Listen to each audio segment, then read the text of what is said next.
Hello, beautiful people. We have special stories for you today.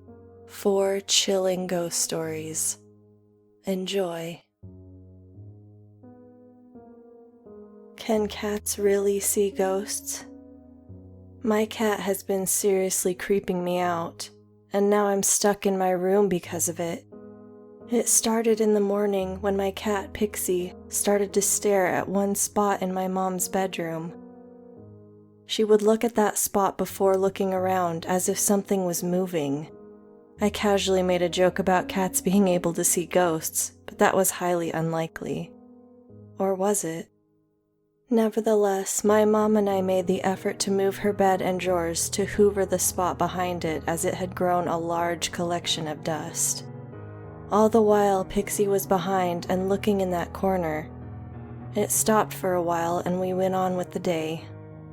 Later, as I was getting ready for bed, I found Pixie sat in the middle of my floor, looking under my desk and at the drawers under my bed, the exact same way she had done in my mom's room. My room is a little less tidy, to put it lightly, so it wouldn't be as easy to move everything. I picked her up and took her out of my room. I continued with getting ready to go to sleep as she continued to look at my now closed door.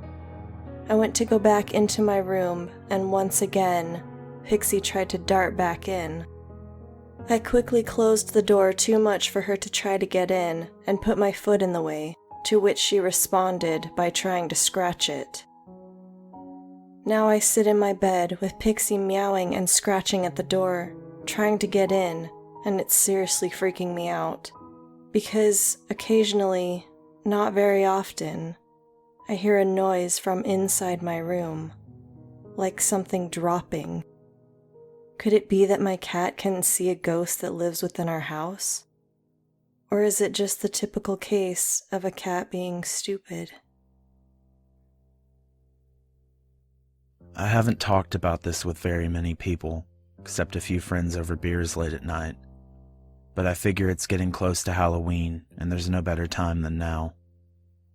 It doesn't seem real, even now as I'm trying to relive the incident. I was in the Navy for 4 years, and I've seen a lot of strange things out in the middle of the ocean, but never anything like what I'm about to describe. One of the commands I was stationed at was on a coastal patrol boat in the Persian Gulf. Our primary task, among others, was to board fishing vessels and freighters to look for weapons, contraband, and narcotics.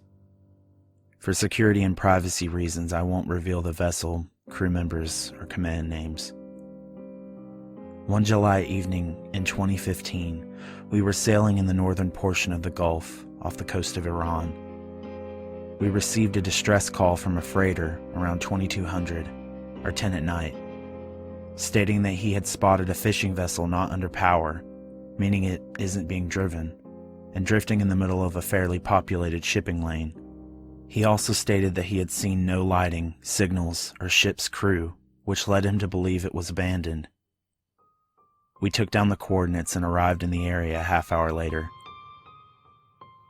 Finding the ship was difficult, but we were able to locate it using NVGs, night vision goggles, and radar. Upon locating the vessel, we manned up one of our boarding teams, including myself, in an effort to climb aboard and sort out the situation. We had to be cautious. It isn't unheard of for ISIS and Taliban forces to rig trap boats for us to board and then detonate them. A few sailors were killed 2 years before my deployment in the same way. We boarded safely and began our search. My team of 3 were directed to check out the lower decks, which included the crew's quarters and the engine room.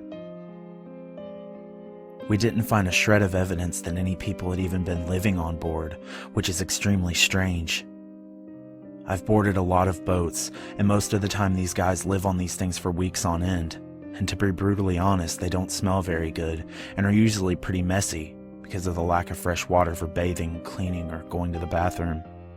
The crew's quarters were extremely clean and eerily empty, which gave me an odd feeling that this may be an ambush of some kind. I'm not an explosive ordnance and disposal tech, but we were all trained to look for explosives, just not to disarm them. After a thorough search for any signs of explosives which came up clean, we came to the conclusion that the crew may have transferred to another vessel if this one broke down mechanically. We searched the engine room for signs of scuttling, intentional flooding, unintentional flooding, or engine failure, and found no evidence of any of these. Our captain came over our headsets explaining that the only option we had based on the situation at hand was to rig the vessel for tow and haul it to the next port of call we were headed to. After securing the vessel to ours with heavy steel cable and a huge rope designed for this special purpose, we headed on a southerly course to continue our evening patrol. It's around 0300 in the morning and I'm on night watch with 2 other guys in the pilot house of our boat. We had a roving lookout that would walk around the top deck with a rifle and scan the water and sky for anything relevant. The lookout comes over the radio saying that he sees blue lights on and under the fishing boat we are towing. He says that he can see dark shapes moving around on the top deck, as well as through his night vision, and they look like people. He asks for one of us to come up and look, so I walk down and sure enough, I see the same thing he's seeing. Shadowy figures are walking around on the deck, and there are lights moving erratically around them and in the water around the boat. People are discernible through night vision. These figures look like shadows in the shape of people, almost transparent in a way. The scene was not something I can describe as I would like. I guess you'd have to have seen it for yourself to know what I mean exactly. I ran down to the captain's quarters to tell him what we were seeing and have him come up and take a look. When he got to the aft end of the ship, and I'm not even exaggerating, right when we got there, a thick fog started to roll in and almost engulfed the entire area around us. It's hot in the Gulf, and the humidity does not produce a natural haze on the surface of the water at times, but this fog was unlike anything I had seen. It was like a white blanket, and all we could see was the starlight above, and this fog closing in. We all just stood there not knowing what to say, honestly, our captain included. Before long, the fog had pretty much consumed the fishing boat, and we lost sight of it. The tow line suddenly became extremely tight, as if the fishing vessel was pulling in the opposite direction. This was dangerous because if that line snapped, it could hurt someone on deck because of the material it's made out of. Our captain shouted the order to break the tow rig. Before we could set to work unrigging it, the line just fell slack and dropped in the water. The fog was so thick now that I could barely see anything 20 feet in front of me. We hauled in the tow line to find it had been severed clean through. This line is designed to haul many tons and is extremely difficult to cut. It looked almost like it had been cut with a massive razor, it was so clean. Our captain never called in the incident, and his explanation was that the boat may have had stowaways that were hiding on board, and that's what we were seeing. We searched that boat from top to bottom, and I was there to witness it with my own eyes. There was nobody on board, and this wasn't the work of a stowaway crew playing some prank on the US Navy. I've never believed in ghosts or the paranormal, but I don't have any other way of explaining this incident other than that. We talked about it amongst ourselves for a few weeks, about the whole thing, and not too long after, we were notified that another patrol boat had seen something similar, not too far from where we had witnessed the incident. The phenomenon has become somewhat of an inside joke amongst the sailors and Marines of that area, and they are known as the Phantom Sailors of the Persian Gulf. Looking back on the situation now, I still can't believe it happened. It was surreal, and at the same time, so vivid. Like I said, I haven't really recited this story a whole lot, save with a few friends, because I know it sounds crazy. To this day, I'm not entirely sure what I saw, but I know I won't forget it for the rest of my life.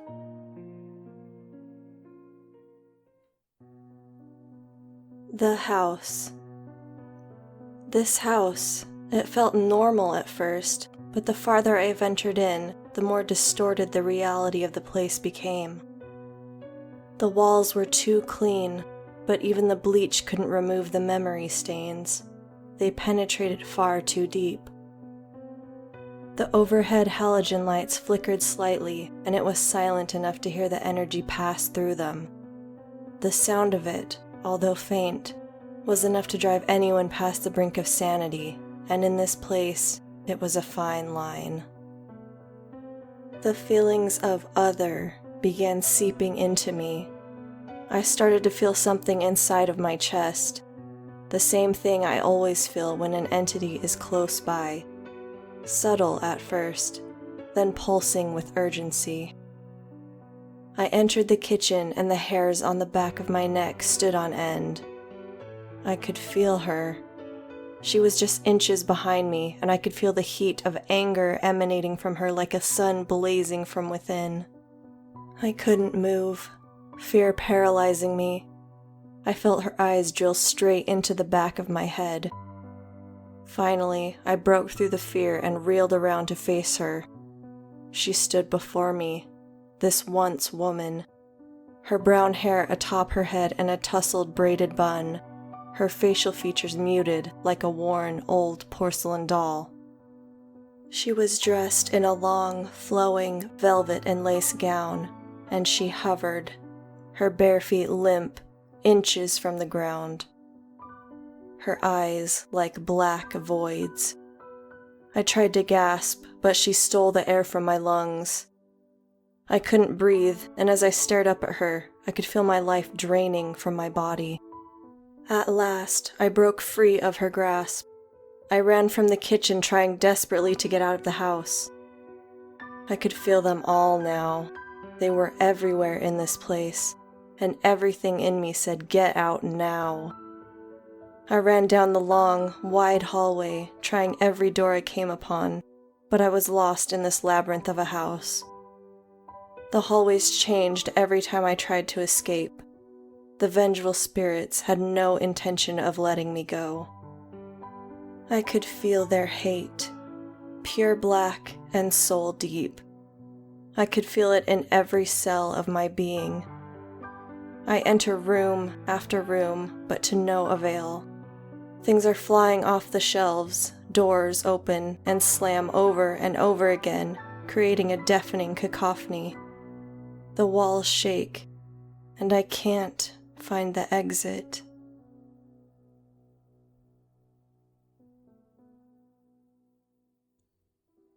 When my parents go away, they always look to me to house sit. With 3 dogs, boarding them would cost almost as much as their actual trip. That might be an exaggeration, but you get the sentiment. I really didn't mind helping my parents out. They'd done so much for me. My only hesitation was staying in their large home, all by myself. Well, not all by myself. I'd have the dogs. It was my childhood home, so it should in theory feel comfortable. Unfortunately, I grew up terrified of the ghosts in my house. As far as hauntings go, it was pretty minor. No full-bodied apparitions, no disembodied voices, and no physical harm. It was mostly the feeling of being watched, and footsteps. Lots of footsteps. Things that go bump in the night.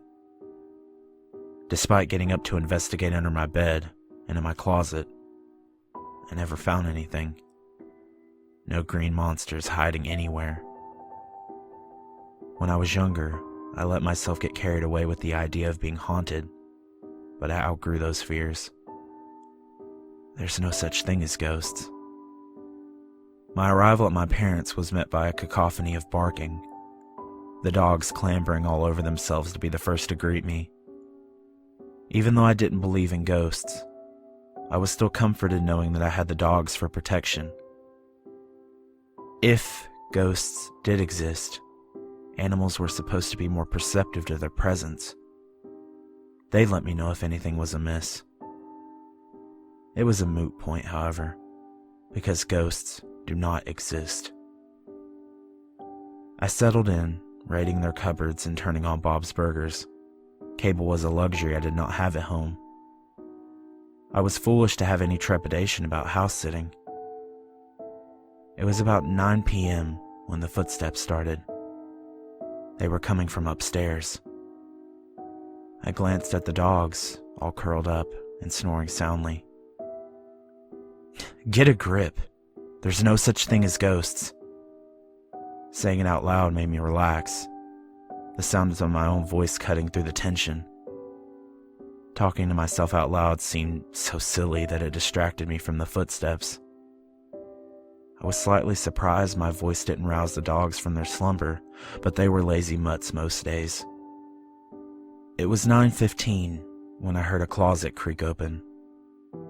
This happened a lot when I was a kid. My mom had a penchant for shopping and a tendency to overload our linen closet. "Hello?" I called out, feeling ridiculous for even playing into my fears. I waited in silence for a reply I knew would never come. And even if it did, what then? Would I take all the dogs to my tiny condo? And how could I abandon my post when my parents were trusting me to stay at their place? My mind was playing tricks on me. "There's no such thing as ghosts," was my final word on the situation. I decided to mellow out the best way I knew how, with a nice mellow indica. I stepped outside to smoke a joint, once again surprised that the dogs made no motion to join me. Normally they were glued to my side when I came over. I guess the novelty of my presence had worn off. While outside, I thought I saw something dart past the window. It was dark, just a shadow. I'd seen things like this before. It was always when I got in my own head and convinced myself something otherworldly was happening. For fuck's sakes, there's no such thing as ghosts. I was done being gentle with myself. I was a grown-ass woman afraid of footsteps and shadows. Easily explained away as the house settling and my eyes playing tricks on me. I watched a few more episodes of the Belcher family and got lost in their antics. I had finally mellowed. Thanks for something, Trudeau. Bedtime, I called to the dogs, expecting them to follow me upstairs. They didn't budge. Whatever, I'd rather not have to share a king bed with all the hounds anyways. More room for me to stretch out. I couldn't help but feel I was being watched as I washed my face. You know that feeling of panic when you close your eyes while washing your face? That you might look up into the mirror and lock eyes with someone? That's what washed over me. Thankfully, when I looked into the mirror, all I caught was myself, looking sheepish. I looked hard at myself in the mirror.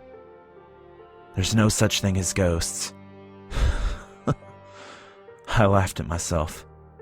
I felt like a kid again. How could such a self-assured, headstrong young woman like myself become a scared little child simply by entering my childhood home? I settled into bed, the weed helping pull me into a blissful haze, on the precipice of sleep. I was drifting, about to doze off, when the bells on the patio door chimed. My parents hung bells on the door that the dogs were trained to ring when they wanted out. It was pretty impressive when it wasn't interrupting my beauty sleep. I booked it downstairs, not wanting to deal with any accidents.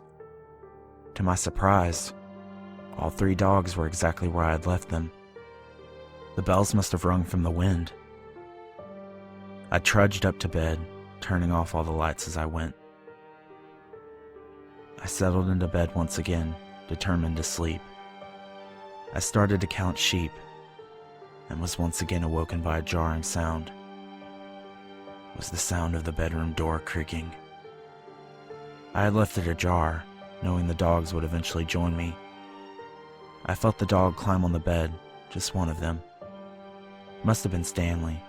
He was handsome, but overweight. The foot of the bed sagged under his weight. Determined to sleep, I kept my eyes closed and rolled onto my side. I felt his breath. At the same time, his hand slid over my mouth forcefully. I think he was trying to stifle my scream, which was unnecessary given that sheer terror robbed me of my voice. "You're absolutely right," his hot breath in my ear. "There's no such thing as ghosts." Thank you for listening to these stories with us, lovelies. I've reached 100 subscribers, so I'll be doing that giveaway very soon. Special thanks to Insidious Nebula. Make sure to go and follow his page also. It'll be a link in the description. Have a good day, everyone. Love, the Mistress.